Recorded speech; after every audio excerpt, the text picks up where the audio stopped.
that dominated it before you came in. That's the PPP and the PMLN. And now we obviously have the PTI, arguably the biggest party in Pakistan. But Nazar Sharif, who's the brother of the current prime minister, was jailed for corruption. Bhutto was assassinated back in 2007. And her husband was charged with corruption before becoming president. So the reason I mention all this is I want to link it back to Danish's question and your comment, is the influence the military has in Pakistan. It feels like that everyone is just a pawn of the military. And I don't mean to call you, sir, a pawn, but I feel like it's a general statement that I would make looking at the landscape in Pakistan. And I know it's a lot more complex.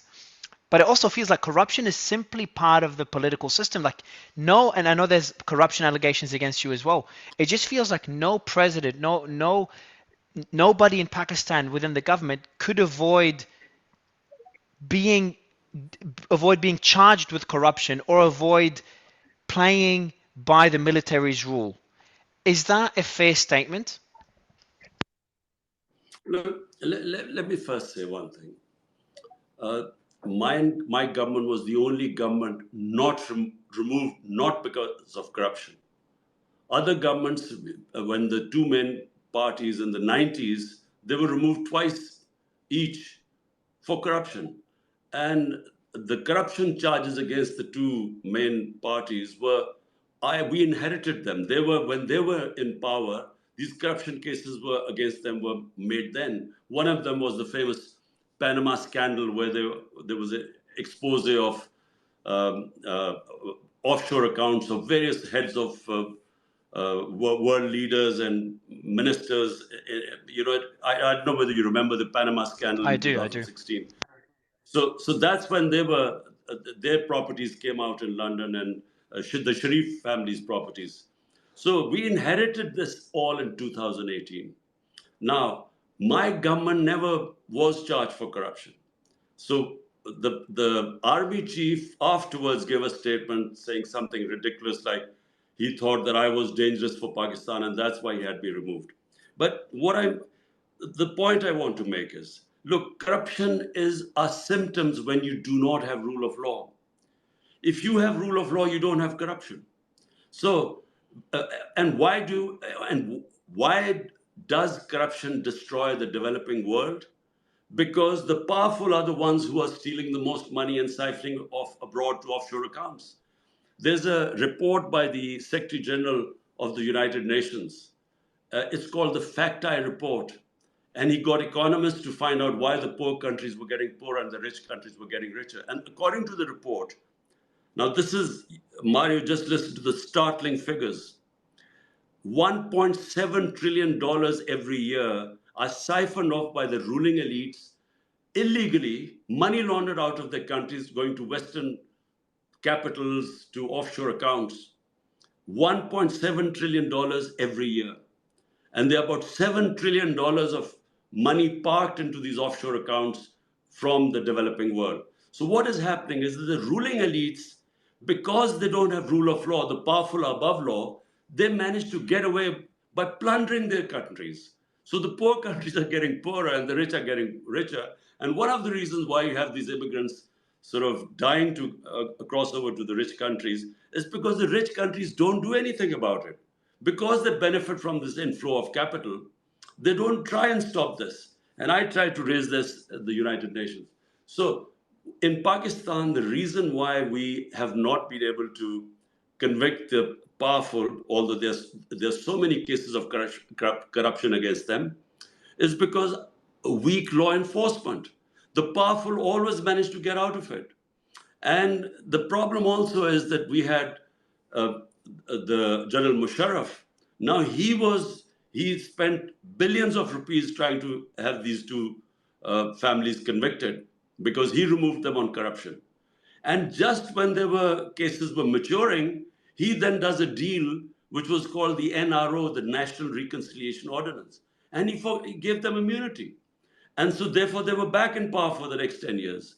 So in a society like in Europe or in West, no one can forgive corruption by the ruling elite. I mean, no country, no Western country will ever allow this, that, you give them immunity. I mean, you have corruption cases, you give them immunity because you can't, it's public money. So this is why the problem, not just Pakistan, it's a problem which most of the developing world faces. So my next question is relating to possible Western influence or allegations of Western influence in what happened. So on June 20th, 2021, you said, quote, Pakistan will not allow the CIA or US Special Forces to base themselves in this country ever again. 10 months later, you are out. You did initially, I wouldn't say blame, but you did refer to foreign influence that played a role in the Pakistani protests and in your ouster as well. And I'll read out a quote you said. The interests of the US and the West are aligned with the military, maybe because of their support for Ukraine. But recently you've been shifting more to domestic, I wouldn't call them, but to domestic powers. How big of a role do you think the US did play in your ouster versus domestic powers? Look, Mario, when I made the statement that, there should not be any bases, US should not have any bases in Pakistan, well, that statement was inspired by Pakistan being part of two conflicts. In the 80s, we became part of the Afghan Jihad against the Soviets in Afghanistan. And after 9/11, we became part of the US war on terror. Both times, Pakistan suffered. We had US aid, which was for the ruling elite. Dollars coming in was great for them. But the country had 5 million refugees, Afghan refugees after that. And we had Kalashnikovs, we had militant sectarian groups in Pakistan. And then we had, the worst thing is, we had this drug culture in the country. So it devastated us. I mean, Pakistan suffered after that, joining that Afghan Jihad for almost 8-9 years. Come 9/11, we again joined the US in the war on terror. 80,000 Pakistanis die in that war. I mean, which country becomes an ally and pays such a heavy price? Over $100 billion were lost to the economy. So my point is that as Pakistan Prime Minister, my priority should be the people of my country. And so and the top priority also should be that we should not become part of any conflict. Because, we have 100 million Pakistanis vulnerable, 50 million below the poverty line, and 50 million because any shock, any like price shock or anything can push them down. So that should be the priority. Now, you can only look after them if you have stability and if you're not part of a conflict. So that comment was inspired from the fact that we should be part of all peace processes. Like Pakistan played a big part in getting the US and the Taliban to sit together in the peace talks, but we should not become part of any conflict. Now, what you say about, what happened, in the ouster of my government. Now, what happens is, I'll just narrate you the facts. On the 6th of March 2022, I see my ambassador in Washington. He sends a cipher. Cipher is a coded message. And it says that he has an official meeting with an American official who tells him, my ambassador, that unless I am removed, Prime Minister Imran Khan is removed in a vote of no confidence, there'll be consequences for Pakistan. And the next day, the vote of confidence is tabled. So the cipher comes before the vote of no confidence. And then, within weeks, my government goes. Now, at the time, I thought that it was the US who had instigated this. Later on, it transpired, and as things unfolded over a period of time, that it was actually our army chief who hired this lobbyist from my government's money. He paid him $30,000 to lobby against me that I was supposed to be anti-American and the army chief was pro-American. So that came out later on. And so how did I correct myself? Because I then realized that it wasn't really, this didn't originate from Washington. It was actually from Pakistan, this conspiracy to remove me, where he then fed the Americans that I was anti-American. So that is how it unfolded. Suleiman? Prime Minister Khan, as you know, most of our audience is largely from the United States. And so to continue on with the point that you made just now, how do you envision a relationship between the United States and Pakistan, considering the complexity and the challenges faced by both countries?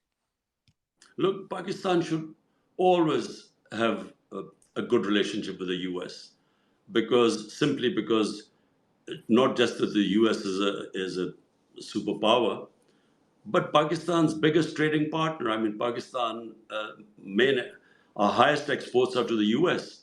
But not just that. The most powerful community are the Pakistani American community. So we should always have good relationship with them.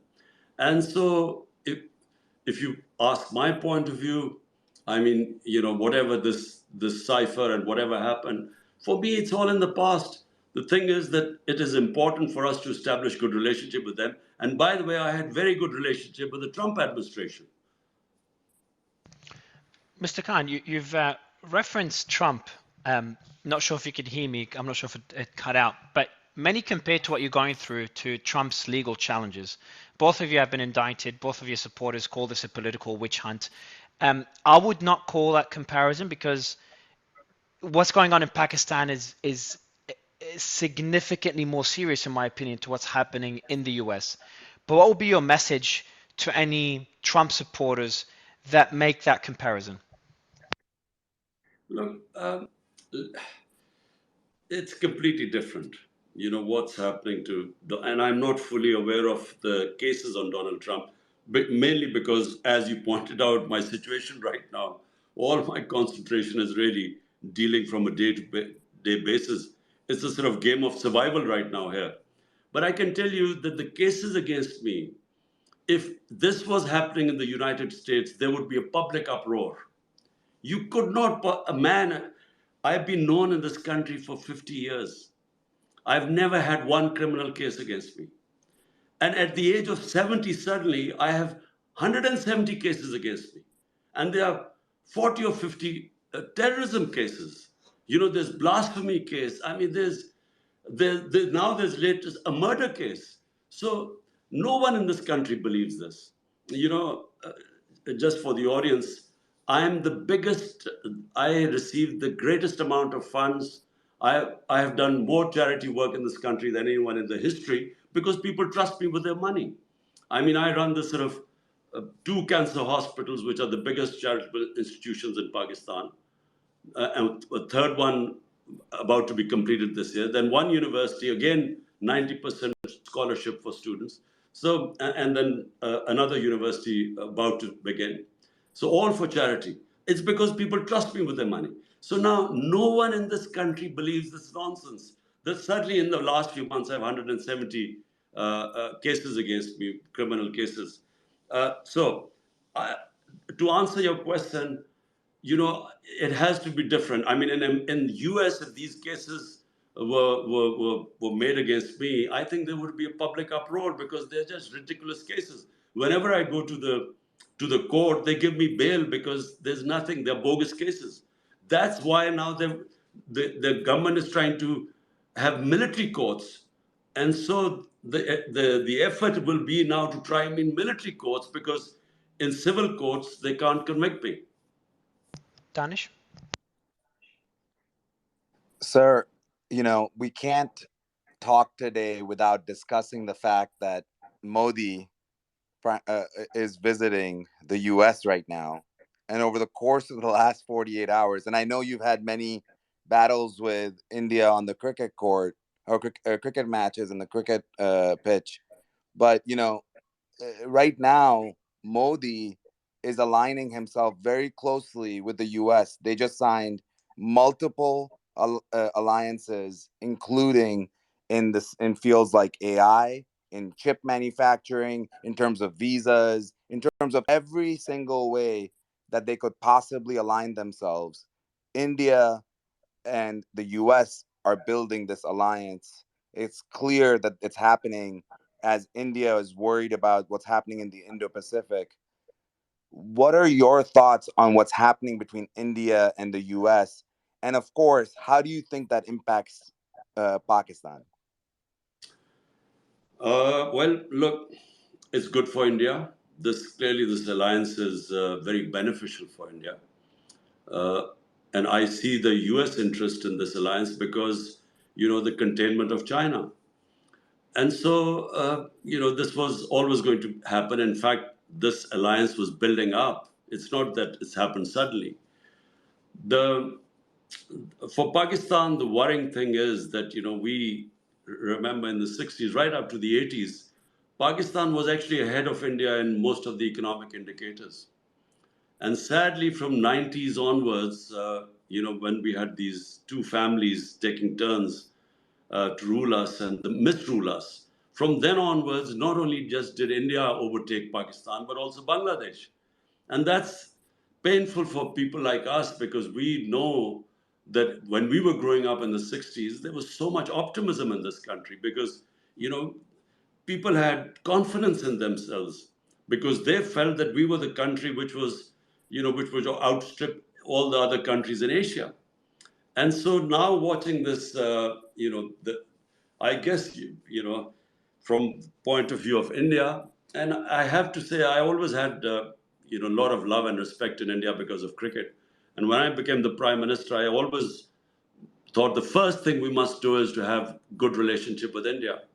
But unfortunately, in India right now, there's the RSS philosophy, and that's very anti-Pakistan. And no matter how I tried, we found we hit a brick wall, because I think this ideology of RSS and BJP is just not friendly towards Pakistan.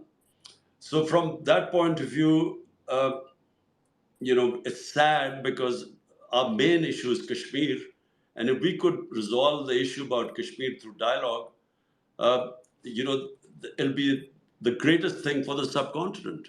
And especially even for India, because India then has access to Central Asia through Pakistan. But unfortunately, right now, I do not see this situation. I just don't see any breakthrough between Pakistan and India. Suleiman? So I just want to take it back to what's happening in Pakistan. The freedom of press is imperative for a functioning society. And for that, you need journalistic integrity. They should be allowed to report on whatever they want to report on. And I speak a lot about the problems that we have in the West in terms of mainstream media, but I was baffled to hear about the level of censorship that was occurring in Pakistan, to the extent that even mentioning your name was censored. So my question is twofold. First of all, in terms of what's your thoughts about this censorship that's occurring in Pakistan? And the second point is about journalists that are being persecuted just on reporting the true events that are occurring in Pakistan. Look, Mario, I'm a student of history. And, just for all the listeners, if you look at the short history of Europe, after the Second World War, half of Europe had democracy and freedom. The other half went into a totalitarian state where they had all the curbs on freedom of expression and freedom, basically.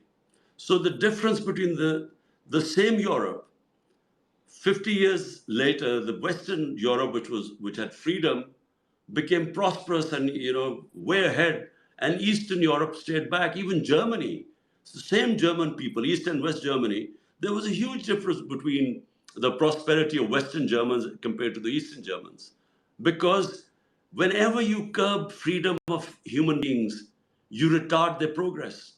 That's why real democracy is real freedom, and real freedom means prosperity and humans' progress. So South and North Korea, the same Koreans. Look at the state of North Korea and look at South Korea. You can't compare the difference of development and prosperity between the two Koreas, because they have put curbs on freedom.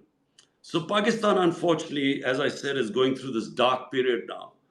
Not only are the decisions of our Supreme Court, of our judiciary, not only are they openly violated by the government, not only does the government not go by the Constitution. For instance, according to the Constitution, as interpreted by the Supreme Court, the elections of this biggest province where I'm sitting in Punjab was supposed to be on the 14th of May.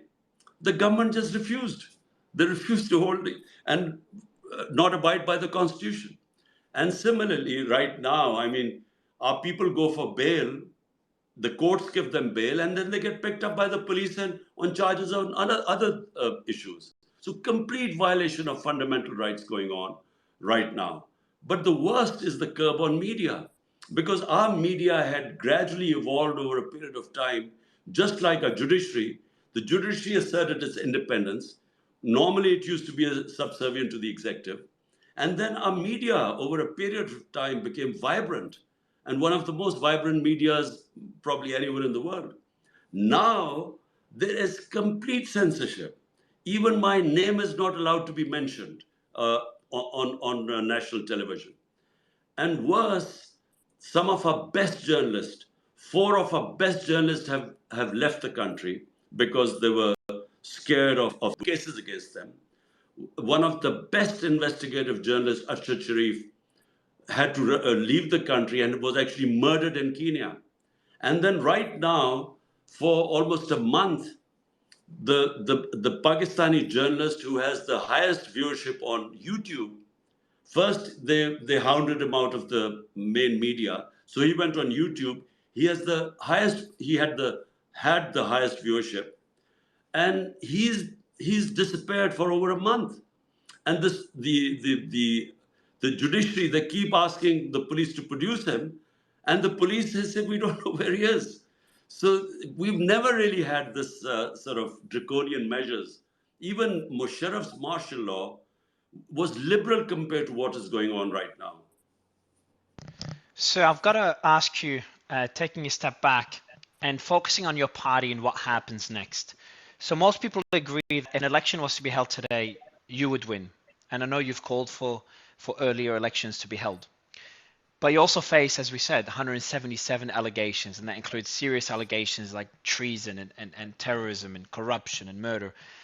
Do you expect to run in the next presidential election? And what happens to your party if you are to be jailed? Because you did say that you expect to be jailed, and that's heartbreaking to hear.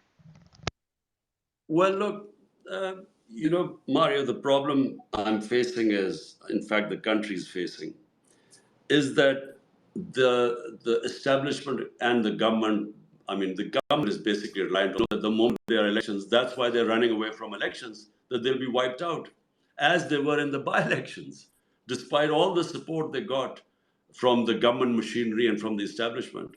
They lost 30 out of 37 by-elections. So they know what will happen in the general elections. Hence, they're hiding behind the establishment. Now, for the life of mine, I do not understand why the establishment has taken this stance. Because you just cannot go against the will of the people. If the majority of the population is behind, if they want PTI, then you can't just wish it away by these draconian measures. Because the public opinion is like a spring. The more you press it, the more it comes out. So the more they have put these, the victimization going on right now, and by the way, again, it is unprecedented. Never have we had the sort of measures we were facing right now. Even the families are not safe. All the ticket holders of my party are in hiding. Their houses get broken in, they get, anyone there, the staff gets beaten up, they get vandalized, they get robbed. If they find family members, and young boys have been picked up, when the ticket holder has not been there. So it's unprecedented what is happening. But despite all this, the vote bank keeps growing. So therefore, the establishment has a problem. To answer your question, it's not I who have a problem, because whenever there are elections, we will win, unless they go to such an extent that they will make the elections a joke. But even if they are sort of halfway fair elections, the PTI is going to win the elections. Now, whether I'm in jail or I'm disqualified, the party will win the elections. And so therefore, the problem right now is with the establishment. What do they do? Are they going to keep persisting with this intense victimization, this fascist tactics which are unprecedented in this country? Or will they see sense and have free and fair elections, which will then bring political stability, which will then bring economic stability? So right now, because of the turmoil politically, the economy is going down the drain. And before going to Danish, I wanted to update everyone on the situation in Russia. So the chief of Wagner is apparently staging a coup. A large part of the soldiers of the Russian army now strongly support us. That was a statement he's made. We've seen the Moscow exchange dropping very, very rapidly. We've seen reports from BBC Russia states that the FSB and the SOB are establishing roadblocks in Moscow and around Moscow. And we're seeing a lot of images of the forces on the streets in various cities. And we also see there's a criminal probe. The FSB has mentioned that there's a criminal probe into calls to stage an armed mutiny after the comments from Wagner. So that's a quick update there, and that will be covered next on the show. Danish, go ahead, sir. Oh my God. Well, we're praying for people, the regular people in Russia, I guess. I was gonna say, sir, one of the big points that you have brought up today, and that you talk often about in your speeches, is around the establishment. Often the establishment, for people that are not paying attention, seems like this boogeyman, right? This group of people that are responsible for all the bad things that happen in the world. But when you talk about the establishment in Pakistan, you're very specific about the two families, the army, especially certain parts of it, and the ruling class. But you've also previously mentioned about the global establishment. And I think for a lot of the people, we have a global audience, most of it in the USA, but a really global audience. When you talk about the global establishment, who are you really referring to? I mean, we're seeing what's happening in Russia right now, where we know what's been happening around the world. When you define a little bit more of what that global establishment is. Well, look, I haven't really spoken about the global establishment. I specifically talked about, this one incident where I had the cipher. I mean, imagine my own ambassador sending me this message that this government official is saying, get rid of your elected prime minister. Imagine how insulting it was. I mean, I thought I was really furious, not so much as that there was a conspiracy going on, at just the arrogance and how insulting it is for a country to find some official sending a message to the elected prime minister. But look, if you have public support in your country, then basically it does not matter. No one can really do much against it. The problems happen when the political engineering can be done, when you have two or three players and then one gets picked up because they're supposed to serve your interest more. So then that establishment can come into play. But right now in Pakistan, when people say, look, you criticize the US regarding the cipher, and now you're asking for help. I'm not asking for any help. I don't want help from anyone else, from outside. I mean, either the people of Pakistan will elect me, or if they don't elect me, that's fine, because they have already given me enough respect. But all we want from the Western world is that they should stick to the values they preach, which is about promoting democracy, about freedom of expression, about rule of law, about human rights, talking against custodial torture. All that is happening right now in my country. They should just speak about the values they preach. It should not just be when you want to criticize Russia or China that you bring out these things of democracy and human rights. It should be wherever, and especially in a country of 250 million people, when you see that the democracy is being dismantled, they should speak out, because this could have consequences later on. So, as we speak, we are getting reports from the audience. And by the way, for the audience, the purple bubble at the bottom right corner allows you to comment and chat to other audience members. Our team is going through all the comments to find questions for Mr. Khan.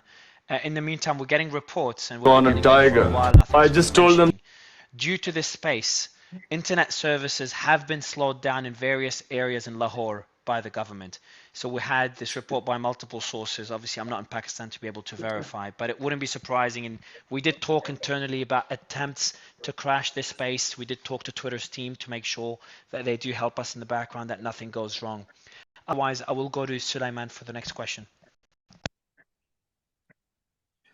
I mean, first of all, I think even I'll ask a question in a second, but I'll just ask Imran, what's your thoughts on what Mario said in terms of this censorship? Because I know that the internet has been removed during various times in order to make sure that you can't access the public.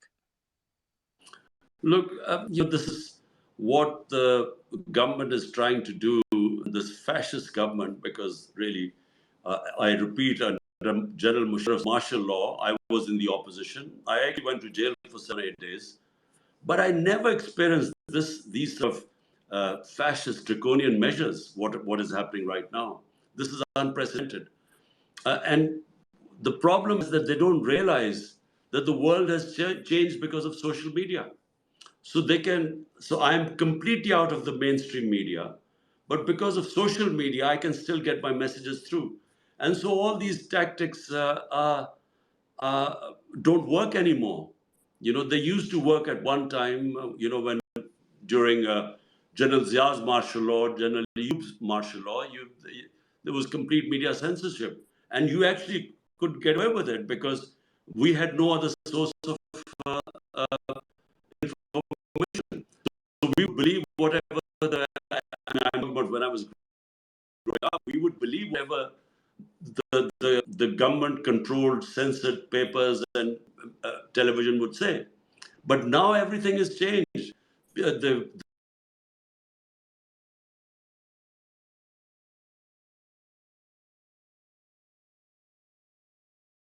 rate at which information goes viral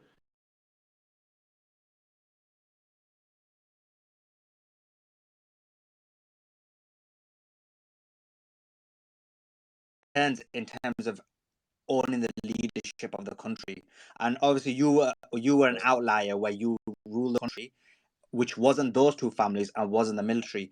If you're not given this opportunity to fight the election, do you think that this is going to be the end of any form of democracy in the future, and we'll continue to have the status quo? Look, we're on a genuine crossroads. I mean, we now face at one point a complete destruction of our democracy where we're headed. Because remember, when the Constitution is just violated by the government, I mean, for instance, the Constitution is clear that when you dissolve a government, and we dissolved out of the 4 provincial governments, my party was in power in 2 of them, which is 70% of Pakistan. So when we dissolved our governments, the Constitution is clear that elections have to be held in 90 days.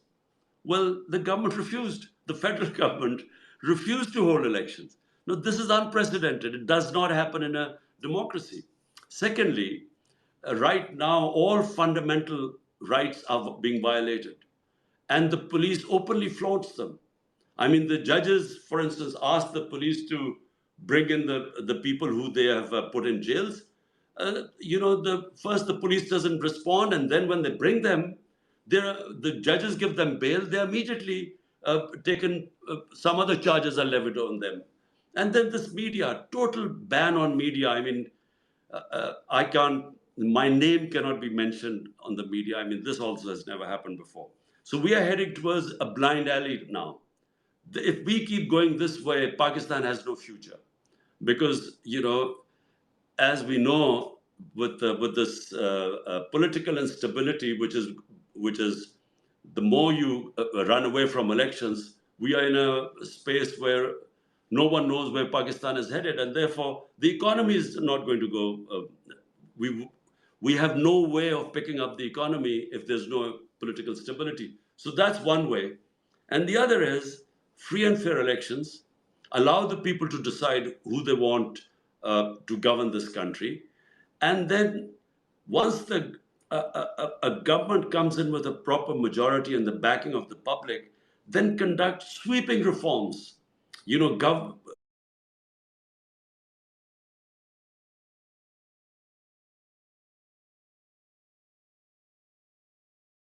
reform and governance, establishing rule of law, expenditure, raising our revenues, which needs governance reforms. Unless we do that, we are not going to be able to get out of the mess we are in right now. And so that needs political stability, which can only come from free and fair elections. So, talking about stability, what does your relationship with the new army chief look like? If PTI were to win the next election and you become prime minister once again, what would that relationship look like? Because we would expect that relationship to be in good working order for there to no longer be any clashes. Well, at the moment, I'm afraid there is none. Although I've constantly asked for dialogue with the army chief because he holds the power. I mean, the coalition of parties are basically puppets now. So I've asked for dialogue, but unfortunately have no response from his side.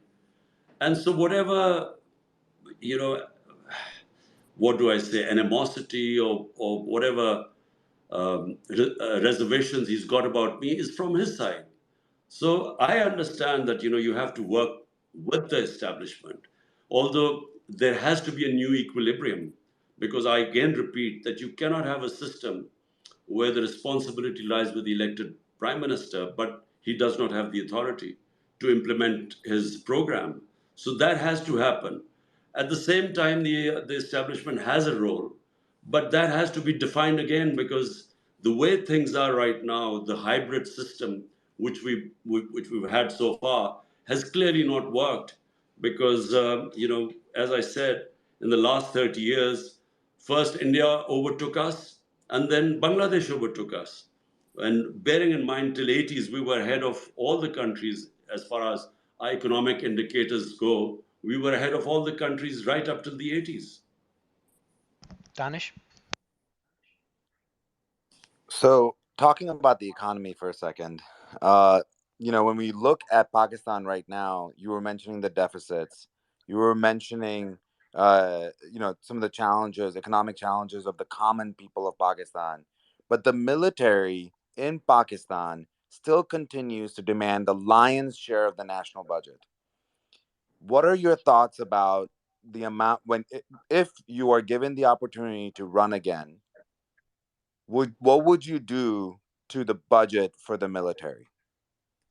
Look, what needs to be done? Well, problem is Pakistan lives in a rough neighborhood, and we need to have a strong defense.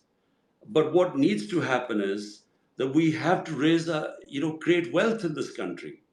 So, when we were in my last 2 years, on an average, we were growing at 6%. Now, 6% growth has been very rare in Pakistan.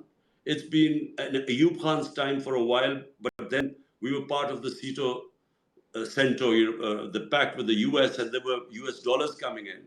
So we grew at something close to 6%. And then again in the 80s, we again grew at 6%, close to that. But that's when we were part of the Afghan Jihad, and then there were US dollars coming in. Then for a couple of years, Musharraf's time, we were growing. But then again, we were part of the war on terror and dollars coming in. But this was the first time without any dollars coming in, we had this growth rate.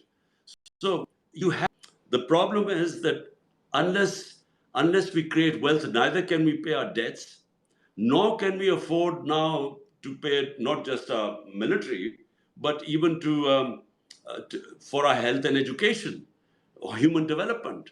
So therefore, that can only happen if you fix the governance system, attract investment in the country. Problem is, when you do not have rule of law, you cannot attract investment. The investment which Pakistan can attract immediately is from overseas Pakistanis. Now, just to give, because the audience is in the US, so just the 16,000 Pakistani American doctors in North America, their net worth is $200 billion. So bear in mind that there are 10 million overseas Pakistanis. So if we could just fix our governance system, we could attract their investment. The reason why they do not invest in Pakistan is that out of 140 countries, in the rule of law index, Pakistan was 129th. And this is before the crackdown. Now we would have slipped even further down. So when you do not have rule of law, you cannot attract investment because the investor wants to have contract enforcement through a proper functioning judiciary where he feels that his investment is safe, will be protected. That's why people invest. From Pakistan, people are investing in Dubai because they feel the investment is safer there. Hence, the number one thing which a government has to do is fix that, the rule of law, the governance system, and then we can have access to investment from overseas Pakistanis. When China and India opened up, the first investments came from overseas Chinese and overseas Indians. And unfortunately, because of our very poor governance system, because of lack of rule of law, we just cannot attract investment. And that investment will create wealth, and then you can afford to pay for, your defense and your human development. Mr. Khan, I want to go back to what you're facing right now. You said you have no lines of communication with the army chief. What can you do, if anything, to avoid what you're facing, to avoid possibly going to jail? And I'm framing that question in a way, because I'm sure the army chief or his team is listening to this. I'm framing it in a way to say this is an open call to communication, to dialogue, to avoid the path the country is going down. I don't know what impact it will have, if any. I know there's censorship in Pakistan. Luckily, we're not on Pakistani media. Mr. Khan, I would love your response to this.